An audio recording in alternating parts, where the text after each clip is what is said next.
Support for Wavemakers comes from listeners like you and the Tampa Bay Times. The Pulitzer Prize-winning newspaper is available around the Tampa Bay area and online at tampabay.com. Thanks to the Tampa Bay Times for their support. Look at the various gatherings, the big gathering they had at Carnegie Hall for the 75th birthday of Paul Robeson. And you'll find the Harry Belafontes, all of the towering artists who knew that they owed a tremendous debt to Paul Robeson. It's very interesting at that gathering. I think one of those powerful words were said by Coretta Scott King at that gathering. She was still mourning the death of Martin. And she said, America did to Paul Robeson what I think they ended up doing to Martin. They buried him alive. See, Coretta's hitting on something deep. Inexcusable treatment of a person who had the courage to tell America about itself in regard to its injustices. They bury him alive. That's Cornel West, and this is Alternative Radio. I'm David Barsamian. This edition of AR features Cornel West on the legacy of Paul Robeson. Paul Robeson is one of the 20th century's most enduring and multi-talented figures. He broke through the color line and excelled in sports, film, music, and theater. He became world famous, yet in the United States, he was to be persecuted and hounded for his political beliefs. In his recordings, particularly of spirituals and folk songs, Robeson's mellifluous bass baritone voice awakened African Americans to their heritage and gained him a broad audience. He won acclaim on Broadway, especially in the musical Showboat, in which he sang the classic Old Man River. His dramatic performance in Othello is legendary. By the early 1940s, one biographer states that Robeson was the most famous black man in America. Never content to be just an entertainer, Robeson had strong political views and he wasn't afraid to express them. He condemned racism and segregation in the United States. He was an anti-imperialist who advocated the liberation of Africa and Asia from their European colonial masters. He was an early and vociferous opponent of fascism. He visited Spain and sang for the Abraham Lincoln Brigade, who were fighting Franco. He admired the Soviet Union and said so openly. After World War II, the U.S. was saturated in the ideology of anti-communism. The Soviet Union, erstwhile ally, was now the arch-enemy. Robeson's support for the USSR did not waver, and for it, he paid a heavy personal and professional price. He was a target of Hoover's FBI. He was verbally and physically assaulted and attacked. In 1950, the State Department revoked his passport, declaring that Paul Robeson's travel abroad would be contrary to the best interests of the United States. Here is Robeson in his own words. And why do they take my passport away? They have said so in a case. They put it in a brief. They said that no matter what my political beliefs, what my standing among the Negro people of my own land in America, but they would have to take my passport away anyhow, because out of my own lips, mind you, from my own lips, for many years, I have been struggling for the independence of the colonial peoples of Africa. And that is meddling in the foreign affairs of the United States government. Now, that's just too bad, because I'm going to have to continue to meddle. Having his passport taken away was a tremendous blow to Robeson's career. He was not only unable to perform overseas, but he was blacklisted domestically. His income plummeted. The return of his passport in 1958 came too late. His final years were marked by depression and illness. He died in 1976 in relative obscurity. In recent years, because of important biographies by Martin Duberman and Lloyd Brown, as well as the work and efforts of others, there's a revival of interest in Paul Robeson. One can hardly imagine a better person to talk about Robeson's legacy than Cornel West. He's been called the preeminent African-American intellectual of his generation. He's the Dietrich Bonhoeffer Professor of Philosophy at Union Theological Seminary. With his preacher-like cadences and passionate delivery, he's much in demand as a speaker. A prolific author, his book Race Matters was a bestseller. He ran for president as an independent in 2024. Cornel West gave the first annual Paul Robeson Lecture at Columbia University Law School. This classic from the AR archives, marking Black History Month, was recorded in February 1999. And now, Cornel West. I must say, I tremble as I rise and lift my voice to put forward reflections on Paul Leroy Robeson. There's levels of suffering, sacrifice, sadness, loneliness, courage that constitutes such a formidable challenge for us to delve into the complexity of his life. I congratulate Columbia Law School for having the audacity to begin a lecture series in the name of the great Paul Leroy Robeson. Now, I know he's class 1923. He wasn't too crazy about the place, we should say. He had very, very pleasant memories of the dean at that time, Harlan Fisk Stone. He had classmates like Thomas Dewey and William O. Douglas. But he zipped through. He didn't practice law for too long, just a few months after being hired by a firm, a Stonesbury and Minor firm.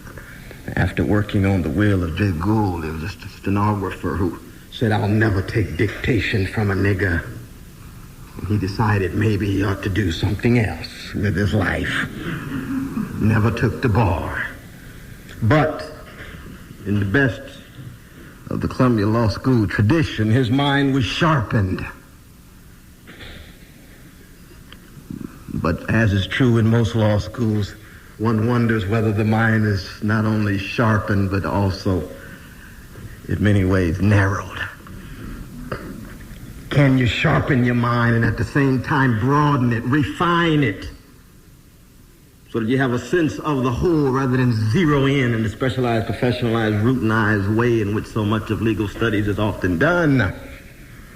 You have no sense of what the larger calling actually is as public servant or as analyst for various firms who themselves have a collective and public responsibility. Paul Robeson, for me, terrifying. I've never had the gumption to speak publicly about Paul Robeson because he scares me. And you can bet your bottom dollar this is going to be the last lecture I give on Paul Robeson in a long time. Because it takes too much out of me. Well, let's begin where he would want us to begin, by situating him in a story bigger than himself, situating him in a set of narratives larger than himself, understanding Paul Robeson as a small part of a great, long, rich tradition of struggle. Going back to Robeson Plantation, Crossroads, Martin County, North Carolina. His father, William Drew Robeson, born a slave, escapes at the age of 15, makes his way to Pennsylvania, engages in farm labor to pay his way through Lincoln University. His father, an extraordinary person, himself part of a larger backdrop, a wave in an ocean of those who came before, of many thousands gone.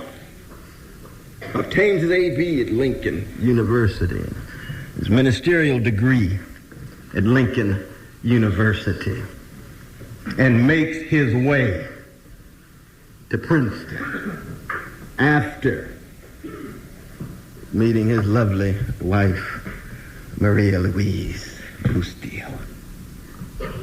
Herself, lineage of a grand tradition, grandfather from Sephardic Jews who encountered black folk in the New World, producing children like all of us, culturally hybrid. In Princeton, of course, the very site where Paul Robeson was born, in his own words, spiritually located in Dixie, but geographically located in New Jersey. I happen to be a very proud holder of a Princeton degree, so I won't push this too far. But we know that Princeton was the only acceptable school for Southern elites. No accident, the first black went to Princeton in 1947, Harvard 1872. Columbia, you tell me. Princeton's always been behind when it comes to taking seriously the vicious legacy of white supremacy. Trying to catch up lately. God help them. Made some strides lately. But Paul Robeson was born in a Jim Crow context. His father was pastor at Witherspoon Street Presbyterian Church for over 20 years, but was pushed out because he was an outspoken critic of the Jim Crow situation in Princeton. Paul Robeson never forgot it. Paul Robeson had to leave Princeton when his father was pushed out. His mother died very tragically when he was 6. She was brilliant. She wrote some of her husband's sermons, which is not typical in the black church. He moved a number of times in New Jersey, ended up in Somerville. His father had to change denominational affiliation to AME Zion because he couldn't deal with the deep racism in the Presbyterian church. And for many years, Paul Robeson lived alone with his father, the two of them. His father was 53 when he was born. He's an older man. Paul Robeson was a baby. 7 children, 5 survived. Paul Robeson had, in many ways, I'm saying, unbelievable privilege given the status of black folk at the time. A deep belief in himself, in his talents, in his capabilities. You see, he thought about going to Princeton, decided to go to Rutgers, though his father wanted him to go to Lincoln. And of course, the record at Rutgers is unbelievable. All-American, Phi Beta Kappa in his junior year. Winner of the oratorical contest all 4 years, freshman year, sophomore year, junior year, senior year. First time Rutgers football team ever beat Princeton in the history of the game. You can imagine the smile that put on Brother Paul's face.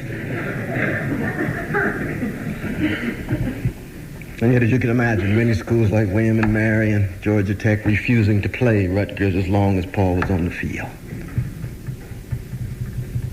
Graduates 1919, and then on to New York. Thinking about theater, wrestling with the call of theater versus the call of law, and actually went through Columbia Law School while, in fact, he was an actor. I don't know how many of you are attempting that.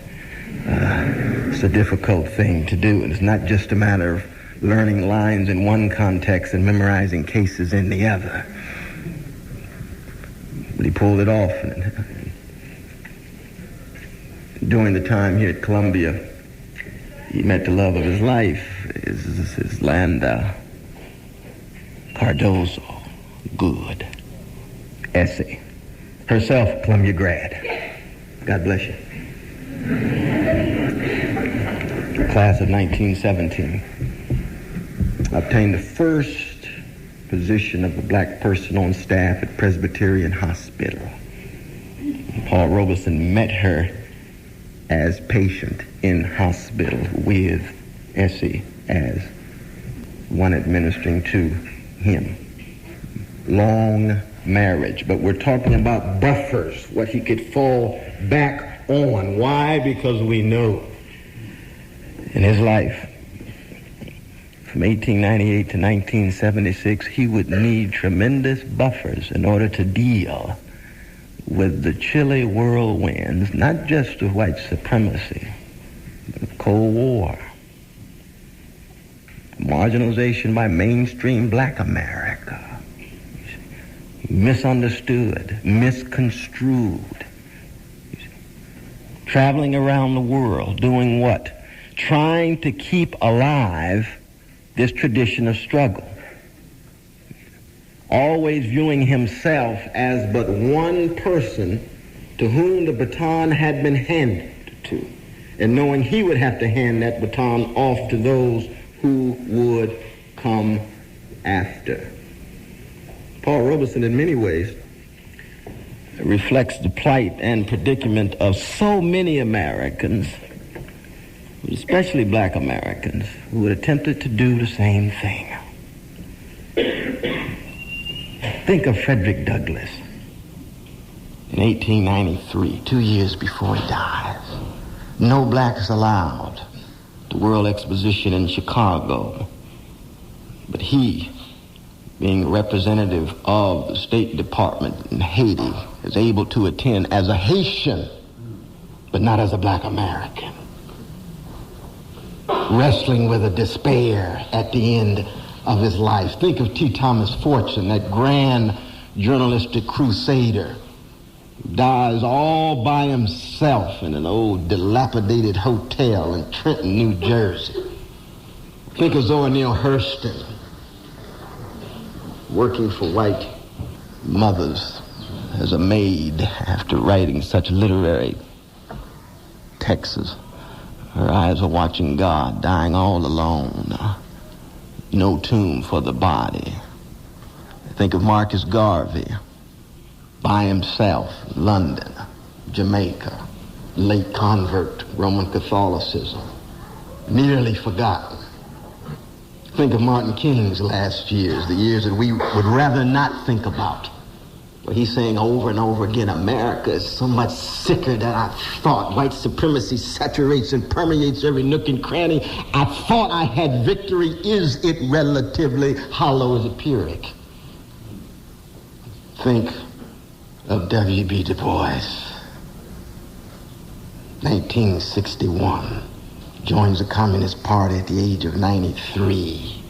Leaves 2 days later and says, I've spent my whole life trying to create a multiracial democracy. I cannot conceive of the masses of black people being treated decently and kindly and equally owing to the racist tilt of most of my fellow citizens of European descent, even given the heroic efforts of the well-intended ones. Take me to Ghana and don't ever bury one molecule of my body in America.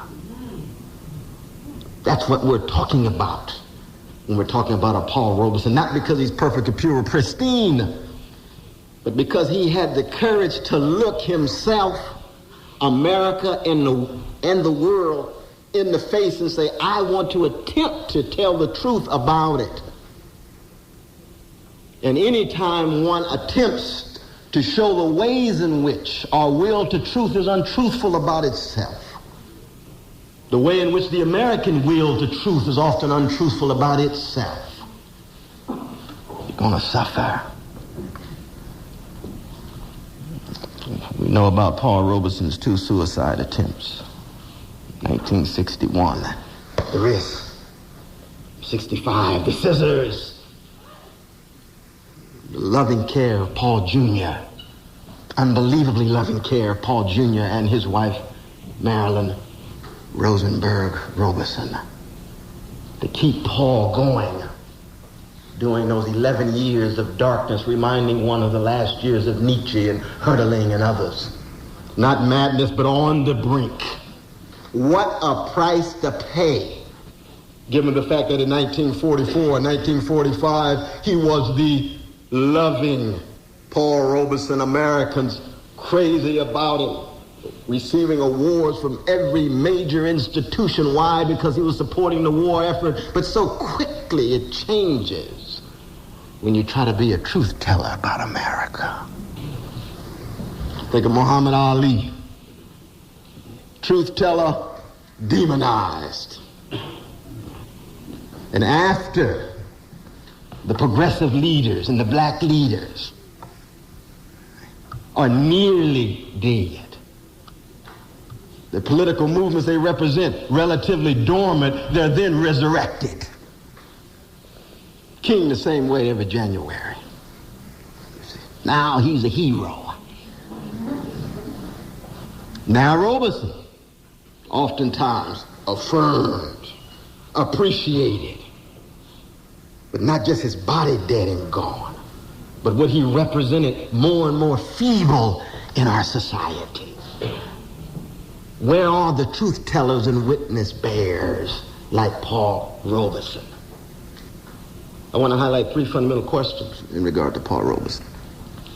And the question that I think push each and every one of us to the edge of life's abyss. The first question is, what does it really mean to be human? Especially coming out of a context in which one's humanity has been systematically called into question. What does it mean to be modern? Especially out of context in which the underside of modernity is the starting point. Slavery, Jim Crow, Jane Crow, second-class citizenship, desegregation. And third, what does it really mean to be American? Wrestling with the dark side of the American experiment. Three fundamental questions have nothing to do with self-pity, nothing to do with PC, nothing to do with somehow ghettoizing and marginalizing Paul Robeson or the tradition out of which he comes. Each and every one of us have to come to terms with those three questions one way or the other. And Paul Robeson recognized that first question, what it means to be human, takes him back to the Latin root of our word human itself, humando. Great Vico in the New Science, paragraph 12 reminds us, humando means burying. To be human has something to do with burying, has something to do with relating ourselves to mass corpses who are gone, has something to do with connecting us, the quick, to the dead, has something to do with bringing together the three dimensions of time, of past and present and future. That's something very un-American to have that kind of sense of history. How do we define who we are against the backdrop of those who came before, especially those significant others? In fact, I would go as far as to say, in many ways, we are most human when we stand before the coffin and have to relate ourselves and our lives to loved ones who are lying therein. It's also humbling. You can be a professor at the law school, or you can be a homeless brother outside, but you're going to have some similar shudders and quivers when you have to relate yourself to the corpse. And death, and the forms and varieties of death, sit at the center of the tradition of struggle that Paul Robeson represents. And one of the reasons why it's so very difficult to talk about race in America, because if in fact subjugated peoples, not just black folk, working peoples, indigenous peoples, brown brothers and sisters, yellow, women, gay brothers, lesbian sisters, that they have had to come to terms with social death of some sort. no legal status, no social standing, no public value. They've had to come to terms with the threats of spiritual death. You're nobody. You're less than. You see. Of course, black folk have had to come to terms both now and as well as the past with the bombardment of white supremacist claims of self-hatred. You see. Telling the world that black folk have their own hips and lips and noses and hair texture and skin pigmentation. Less beautiful, less intelligent, always having to prove oneself as smart as rather than simply assume your capacity and do what you can with it. So much black intellectual energy and creativity has been channeled in the form of proving to the white mainstream that they're actually smarter than the stereotype that has been hegemonic. And often it's still a dead end. Because you've already given the very terrain upon which you're being defined. You'll never win that one. Jazz musicians don't have to worry about that. That's why they're freer than most law professors and law students of color. They've got different point of reference. I shouldn't say just law professors, professors in general. I'm including myself. No doubt about that. No doubt about that. But we're talking about forms and varieties of death. Now, how do you talk about a people who are wrestling with forms of death in a death-dodging, death-denying, death-ducking civilization like America? Hold it at arm's length. Already got a major challenge. How do you convince folk that in talking about your situation, you're not engaging in some kind of self-interested calculation? You're talking about something called public interest and common good and the destiny of the republic and the prospects of American democracy. More is at stake than just your particular situation. It's always fascinating to me when people talk about black folk or brown folk. It's always special interest. Talk about corporate America, American interest. Where'd that come from? Labor, special interest. Women, special interest. No, they all are constitutive components of the public interest and common good. You're listening to Cornel West on the legacy of Paul Robeson. This is Independent Alternative Radio. For copies of this program, call us 1-800-444-1977 or online our website, alternativeradio.org. Paul Robeson was preoccupied with the forms of social, spiritual, psychic, and sudden death in America. And it's very difficult in a hotel civilization, a sunshine civilization, to be so preoccupied with death and darkness that you not only gain a foothold, but you can sustain your foothold over time without going crazy. Because you're cutting too radically against the grain. You become a troublemaker. Why are you full of so much rage all the time? Why don't you cool off? Be like everybody else. And some of the students of color are going to encounter this in the law firms in years to come. Carrying around your Paul Robeson, you're in trouble. Yeah, we heard about him. He was full of rage. Don't be like that.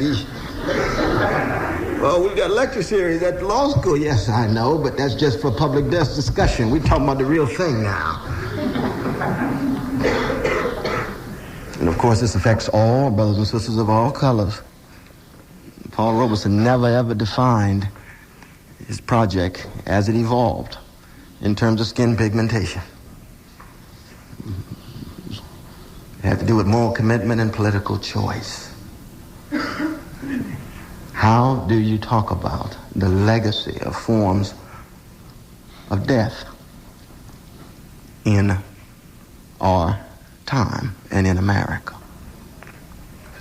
What kinds of deaths are necessary in order to engage in a candid and critical discussion of the forms of social death. The death of certain habits that we have, the death of certain paradigms in place, the death of certain frameworks that make it difficult to come to terms with the forms of social death, the death of certain lens through which we view the world. And by death here, of course, I'm talking about a process. A process. Elijah Muhammad used to say black folk are walking dead, and if they don't die, they'll never be alive. And if white supremacy doesn't die in America, America will never be truly America. He's right about that. He may be wrong on some other things, but he's right on that. Because he understood the language of death, like Paul Robeson's project, required that particular focus and emphasis and stress. What does it really mean to be human in the short amount of time we have in time and space, in history? What kind of people are we really? What kind of individuals are we really? Those are the questions that any discussion of race forces us to come to terms with. And that's why no one of us escape. White brothers and sisters often come up to me and say, you know, Brother West, I'm not a racist. I've transcended that. My uncle has much work to do, but not me. I'm younger generation. I say, I understand. Appreciate the effort.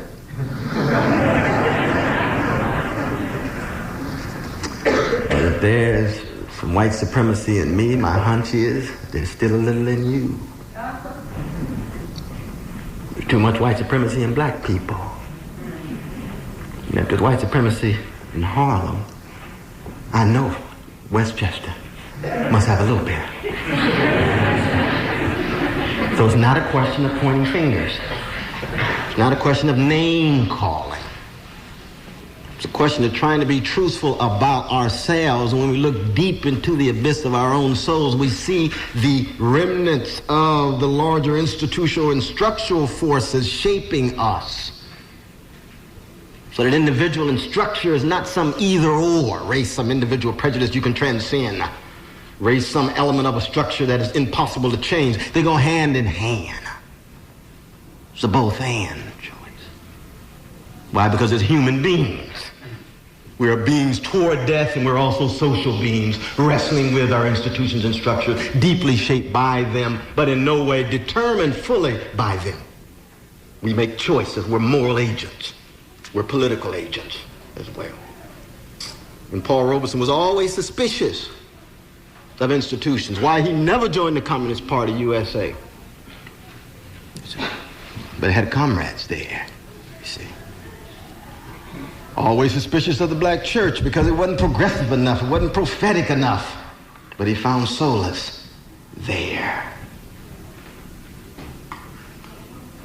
NAACP relations, yes, in place, but very critical. You see, whoso be Paul Robeson like must be a nonconformist, thinking independently, critically, historically. The second question, what does it mean to be modern for Paul Robeson? And in so many ways, he was quintessentially modern because he fundamentally believed in experimenting with himself and society. He fundamentally believed in improvisation and self-invention and reinvention, in self-making and remaking of society. To be quintessentially modern for Paul Robeson meant you had to be willing to take a risk and muster the courage to revise oneself, to thoroughly examine one's self without any dogmatic attachment to any particular institution. Now, we know Paul Robeson was wrong on many issues. Certainly was wrong about the Soviet Union, certainly was wrong about the Hungarian invasion, certainly was wrong about Stalin. Why did he tilt in that direction? Well, he thought that somehow the Soviet Union would make a major contribution to anti-colonial struggles in Africa and Asia, and he knew that that underside of modernity had been overlooked by the capitalist powers. No excuse for his mistake, but still trying to keep track of the insight that is shot through that mistake. No justification for that kind of blindness to the repression and regimentation of Russian brothers and sisters or those in Eastern Europe, but also acknowledgement that for him, the wretched of the earth in Africa, in Asia, in Latin America had to be recognized. Some forms of resistance had to be put forward vis-a-vis deeply conservative corporate elites of the time in the States, in major European powers. Which is to say, he's a flawed human being like each and every one of us, but he's wrestling with this question of what it means to be human in light of his attempt to define what it means to be modern. I know there's a lot of talk these days about post-modernity and modernity's over.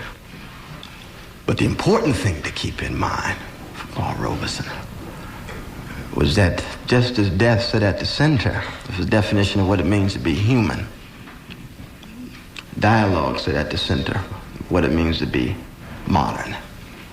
That we make and remake ourselves best when we engage in high-level dialogue, which means we must render ourselves vulnerable, be willing to take a risk to be changed in dialogue. And dialogue is a very rare thing. Very rare thing. Understanding, which flows from dialogue, is a very rare thing. Dialogue's difficult to pull off because there's too much arrogance and haughtiness. There's too much condescension. Even the discourse these days about multiculturalism, all you have to do is just make it more colorful. No, that's not what we're talking about. The victory of being included is significant, but it is a necessary, not sufficient condition. There has to be respect for the other, a willingness to listen, be pushed, really believe that the other has something to say that will challenge and unnerve you, as opposed to simply making it more comfortable so you can dictate. Still got a long way to go.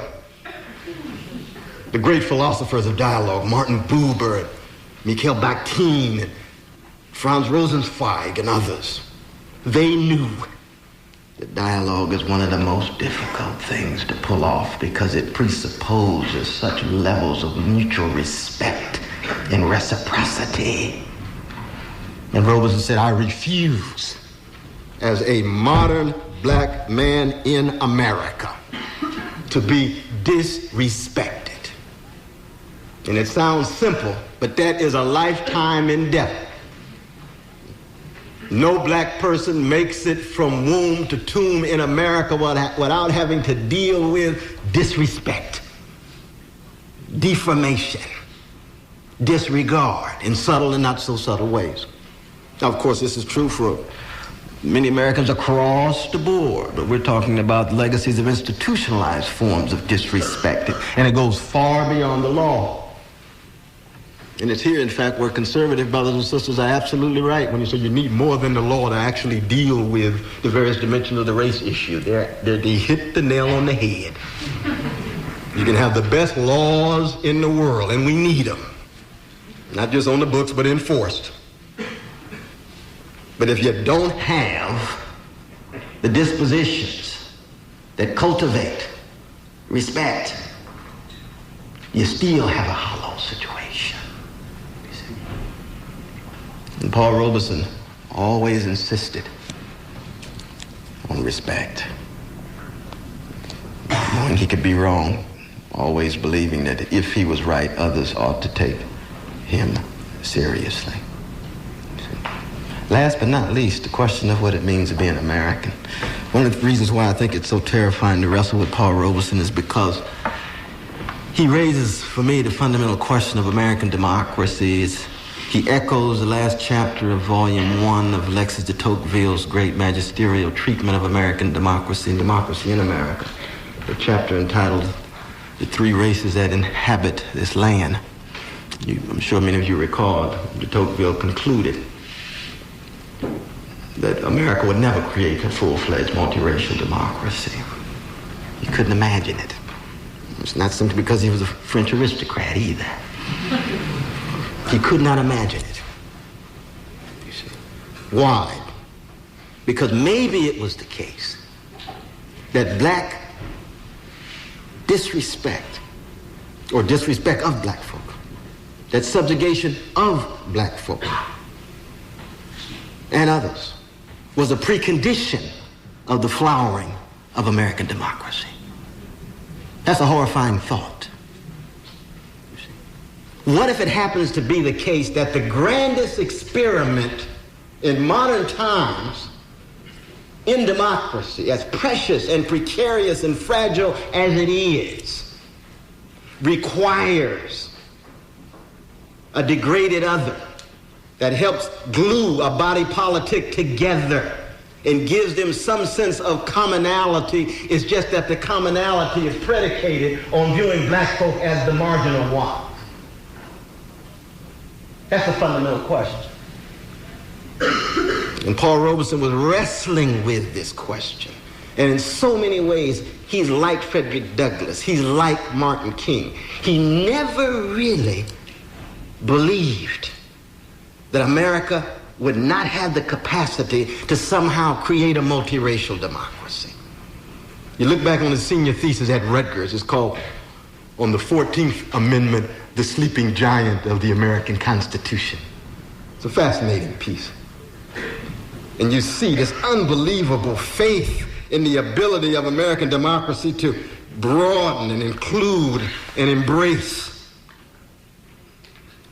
But then there's other traditions. Early Martin Delany and Marcus Garvey and Elijah Muhammad, Miss Louis Farrakhan in our own day, who said, let's go back to de Tocqueville's question.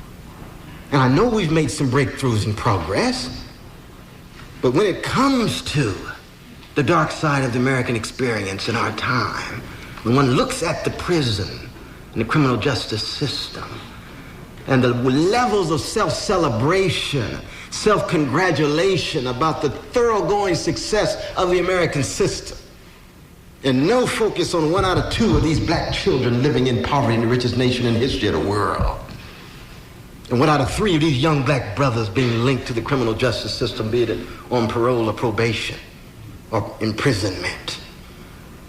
Talk about how great our educational system is, and look at how decrepit our public educational system actually is. Is it still the case that American democracy thrives in ways in which those who bear the social cost remain invisible, unrecognized, cast away, so we don't have to see them? That was a challenge for Paul Robeson. He never accepted the nationalist conclusion. Never. And yet, ironically, one of the reasons why he ended his life so disillusioned and disappointed is because he had such high expectations. And that's interesting to me. That's very interesting to me. Black nationalists have no disappointment with America because they never expected that much. Malcolm X was never disappointed with America. Elijah Muhammad was never disappointed with America because they didn't ever believe the hype. They didn't think that America really had the capacity to create a multiracial democracy across the board. They knew there'd be certain accommodations and adjustments owing to resistance forces and organized citizens and so forth, but they couldn't ever envision the masses of black and brown and red feeling fully a part of American democracy. That's what I find frightening. Because myself, like Paul Robeson, I'm a radical Democrat, which means either I'm thoroughly naive in thinking that the greatest experiment in democracy, though shot through with white supremacy and male supremacy and vast economic inequality, can be reformed can be transformed, or I'm duped. We need a revolution. You're duped. Well, brother, we're going to see. History is very strange and mysterious, isn't it? Very exactly. Time will tell, and you and I will be swinging. Absolutely right. But Paul Robeson's life says there are no guarantees. And that for the masses of black folk who must live their lives now, for the masses of working people who must live their lives now, the question becomes, what are the credible options there? They can't opt for revolution, capital R, when they've got to feed the child the next day. And the revolution is eschatological. Somewhere down the road. Well, here's the tragedy. Doesn't look too convincing at the moment. What does one do? Paul Robeson's death, January 23rd, 1976. He dies unrecognized, forgotten by black, white, red. Thank God for some of the communist and socialist brothers and sisters who tried to keep his name alive. Wondering whether that revolution that he had been calling for, or the various kinds of reform that he supported, led by Martin Luther King Jr. and others, would actually have the kind of impact that he wanted. I think it remains an open question. When I look at America now, three major challenges: increasing wealth inequality, debased market culture that reshapes who and what we are, disassembles our souls and reassembles our souls to be consuming, titillated, and stimulating agents rather than publicly interested citizens. When I look at our impoverished public conversation, even in this moment, a strong economy, it doesn't look good. Paul Robeson raises the issue of what it means to come to terms with the tragic in a hotel civilization, in America. And by tragic, I do not mean pathetic. Pathetic's about victims. The tragic's always about agents, exploring all possibilities for freedom, but always against limits and constraints. Plato called anange in the Timaeus. The stuff in place, the status quo, and the stuff in our souls. The envy, the jealousy, the insecurity, the anxiety, the fears that go hand in hand with being human. Can we surmount those? Right now, the legacy of Paul Robeson is politically weak and feeble. It's not dead. It's politically weak and feeble. And whether we have the wherewithal to regenerate and revitalize ourselves, American democracy, is an open question. I think we simply have to be honest with ourselves and try to get energized and galvanize one another to do that. And I'm sure there's many, many here in this room, many professors and staff and students who are committed to that. And I simply say to each and every one of you, for those who are committed, I'll be there with you, because as I told the brother, I'm going down fighting, just like Paul Robeson did. Thank you all so very much.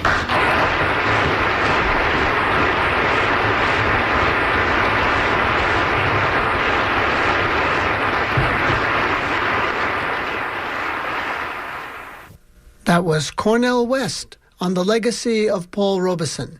This classic from the AR archives was recorded at Columbia University in New York in 1999. I'll tell you how you can get copies of this program right after we hear a few words from Paul Robeson and then hear him sing one of his signature songs, Joe Hill. But I speak as one whose roots are in the soil of my land. I speak as one, as I say, whose fathers and whose mothers toiled in cotton, toiled in tobacco, toiled in indigo, toiled to help create the basic wealth upon which the great land of the United States was built. The great primary wealth came from the blood and from the suffering of my forefathers. And I say, as I have said many times, that I have a right to speak out on their blood, on what they have contributed to that land, and on what I have contributed also as best I can. But I say right here that because of their struggle, I will go around the world, but I'm telling you now that a good piece of that American earth belongs to me.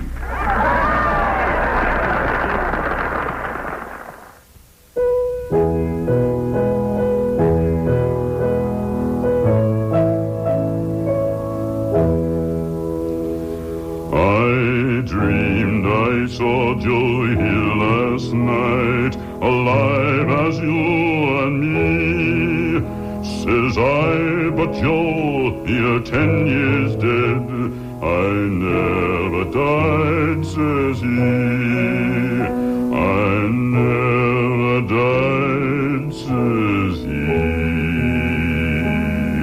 In Salt Lake City, Joe, says I'm standing by my bed. They framed you on a murder charge, says Joe, but I ain't dead. Says Joe, but I ain't dead. The copper bosses killed you, Joe. They shot you, Joe, says I. Takes more than guns to kill a man, says Joe, I didn't die. Says Joe, I didn't die. And standing there as big as life, and smiling with his eyes, says Joe, what they can never kill, went on to organize, went on to organize. From San Diego up to Maine, in every mine and mill, where workers strike and organize, it's there you'll find Joe Hill. It's there you'll find Joe Hill. I dreamed I saw Joe Hill last night, alive as you and me. Says I, but Joe, you're 10 years dead. I never died, says he. Died, says he. I never died, says he.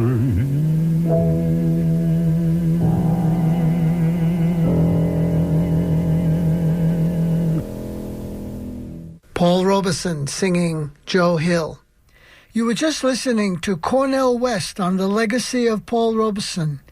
This classic from the AR archives, marking Black History Month, was recorded at Columbia University Law School in February 1999. Cornel West is the Bonhoeffer Professor of Philosophy at Union Theological Seminary. This program is produced by Alternative Radio, an independent nonprofit in our 39th year. We're supported solely by individuals just like you. We feature such voices as Rami Khoury, Kuhan Pakmander, Ralph Nader, Peter Beinert, Francesca Albanese, and Arundhati Roy. To access our complete audio and book catalog, just go to our website, alternativeradio.org.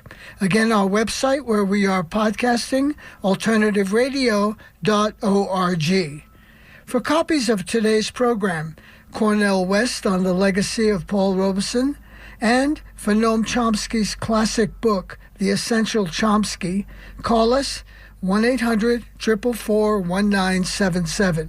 That's 1-800-444-1977. Or online, our website, alternativeradio.org. Just call us 1-800-444-1977. Andy Lancet recorded the program. Joe Ritchie is our general manager and editor. I'm David Barsamyan. Thank you for listening. We go out with Paul Robeson singing Old Man River. This is WMNF Tampa.